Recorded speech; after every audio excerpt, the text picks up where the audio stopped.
কয়েক দশক ধরে বিশ্ব অর্থনীতিতে মার্কিন ডলারের একচেটিয়া আধিপত্য, যাকে অনেকেই বলেন ডলার মনোপলি, দেখে আসছে পুরো বিশ্ব। এই ডলার মনোপলির প্রভাব পড়েছে প্রায় সব ক্ষেত্রেই। আন্তর্জাতিক বাণিজ্য থেকে শুরু করে তেল, গ্যাস, খাদ্যশস্য সব কিছুর লেনদেনই হয় এখন ডলারে। এমনকি যে সোনাকে একসময় ডলারের আধিপত্য কমানোর হাতিয়ার হিসেবে ব্যবহার করার চিন্তা করেছিলেন বিশ্ব নেতারা, সেই সোনার দামও আজ নির্ধারিত হয় ডলারে। কিন্তু সেই শক্তিশালী ডলারই 2025 সালে এসে দুর্বল হয়ে পড়ে, দীর্ঘ সময়ের মধ্যে সবচেয়ে বড় বার্ষিক পতনের মুখে পড়ে। আর ঠিক সেই জায়গা থেকে 2026 সালের শুরুতে যেন আবার নিজের অবস্থান শক্তভাবে জানান দিচ্ছে মার্কিন ডলার। নতুন বছরের প্রথম দিকেই ডলার ঘুরে দাঁড়িয়েছে। শুক্রবার বৈশ্বিক মুদ্রা বাজারে ডলার শক্তিশালী হয়েছে গত বছরের শেষ দিকে প্রধান মুদ্রাগুলোর বিপরীতে যে বড় পতন দেখা গিয়েছিল তা ভেঙে দিয়ে। বিনিয়োগকারীরা এখন নজর রাখছেন সামনে আসা এক গুরুত্বপূর্ণ সপ্তাহের দিকে, যেখানে একের পর এক অর্থনৈতিক তথ্য প্রকাশিত হবে। এসব তথ্য ফেডারেল রিজার্ভের সুদের হার নীতি নির্ধারণে বড় ভূমিকা রাখতে পারে এবং একই সঙ্গে বৈশ্বিক বাজারের দিক নির্দেশনাও ঠিক করে দিতে পারে। 2025 সালে ডলারের জন্য সময়টা ছিল কঠিন। বছর জুড়ে ডলার প্রায় 9% বেশি দুর্বল হয়েছিল, যা 2017 সালের পর সবচেয়ে বড় বার্ষিক পতন। এর পেছনে ছিল যুক্তরাষ্ট্র ও অন্যান্য বড় অর্থনীতির মধ্যে সুদের ব্যবধান কমে যাওয়া, যুক্তরাষ্ট্রের রাজস্ব ঘাটতি নিয়ে বাড়তে থাকা উদ্বেগ, সম্ভাব্য বৈশ্বিক বাণিজ্য যুদ্ধ এবং ফেডের স্বাধীনতা নিয়ে প্রশ্ন। এসব ঝুঁকি এখনো পুরোপুরি কিন্তু কাটেনি। তবে নতুন বছরের শুরুতে ডলারের ঘুরে দাঁড়ানো বাজারে নতুন করে আশার সঞ্চার করছে। সামনের সপ্তাহের অর্থনৈতিক তথ্যগুলো ডলারের ভবিষ্যৎ গতিপথে বড় প্রভাব ফেলতে পারে। বিশেষ করে আগামী শুক্রবার প্রকাশিত হতে যাওয়া যুক্তরাষ্ট্রের কর্মসংস্থান প্রতিবেদন নিয়ে বিনিয়োগকারীদের আগ্রহ তুঙ্গে। বাজার ইতোমধ্যেই ধরে নিচ্ছে 2026 সালে ফেড 2 দফা সুদের হার কমাতে পারে, যেখানে ফেডের নীতি নির্ধারকদের একাংশ এখনো 1 দফা কাটের পক্ষে। এই বিভক্ত মতামত বাজারে অনিশ্চয়তা তৈরি করেছে।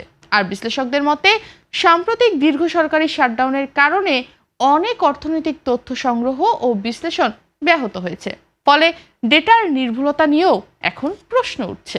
শুক্রবার জাপান ও চীনের বাজার বন্ধ থাকায় বৈদেশিক মুদ্রা বাজারে লেনদেন ছিল তুলনামূলকভাবে অনেক কম। তবুও ডলার সূচক 0.24% বেড়ে 98.48 পয়েন্টে দাঁড়িয়েছিল। ইউরোর বিপরীতে ডলার শক্তিশালী হয়েছে, আর ইউরোর দর নেমে এসেছে 1.1716 ডলারে। ইউরোজোনের ডিসেম্বর মাসে উৎপাদন খাতের কার্যক্রম 9 মাসের মধ্যে সবচেয়ে দুর্বল পর্যায়ে নেমে যাওয়ায় ইউরোর ওপর চাপ কিন্তু তৈরি হয়েছে। যদিও পুরো 2025 সাল জুড়ে ইউরো 13% বেশি বেড়ে শক্ত অবস্থান তৈরি করেছিল। এদিকে ব্রিটিশ পাউন্ডও কিন্তু কিছুটা দুর্বল হয়েছে ডলারের সাথে। শুক্রবার পাউন্ডের দর কমে দাঁড়ায় 1.3445 ডলারে, অথচ 2025 সালে পাউন্ড প্রায় 7.7% বেড়ে বহু বছরের মধ্যে সেরা বার্ষিক উত্থান দেখিয়েছিল। ডলার শক্ত হলে জাপানে ইয়েনের দুর্বলতা চোখে পড়ার মতো দেখা যায়। শুক্রবার ডলারের বিপরীতে ইয়েন আরও দুর্বল হয়ে 156.91 পর্যায়ে নেমে আসে। আর 2025 সালে ইয়েন ডলারের বিপরীতে 1%-ও কম শক্তিশালী হতে পেরেছিল। ইয়েন এখনও নভেম্বরের 10 মাসের সর্বনিম্ন পর্যায়ের কাছাকাছি অবস্থান করছে, যা জাপানের নীতি নির্ধারকদের সতর্ক করেছে এবং কেন্দ্রীয় ব্যাংকের হস্তক্ষেপের সম্ভাবনাও আলোচনা এনেছে।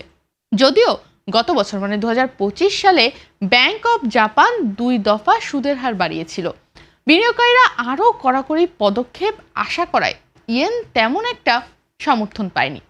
এদিকে মুদ্রাবাজারের পাশাপাশি কেন্দ্রীয় ব্যাংকের নেতৃত্ব পরিবর্তন নিয়েও বাড়ছে আলোচনা।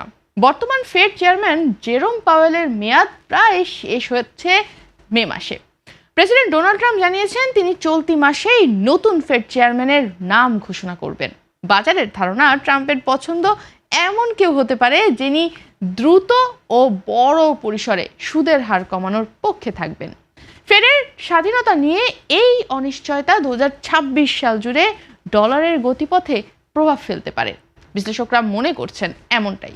এদিকে বিকল্প সম্পদ হিসেবেও বিনিয়োগকারীদের নজর রয়েছে। ক্রিপ্টোকারেন্সি বাজারে শুক্রবার বিটকয়েনের দাম প্রায় 1.6% বেড়ে প্রায় $89,700 পৌঁছেছে, যা ঝুঁকিপূর্ণ সম্পদের প্রতিও বিনিয়োগকারীদের আগ্রহেরই ইঙ্গিত দিচ্ছে।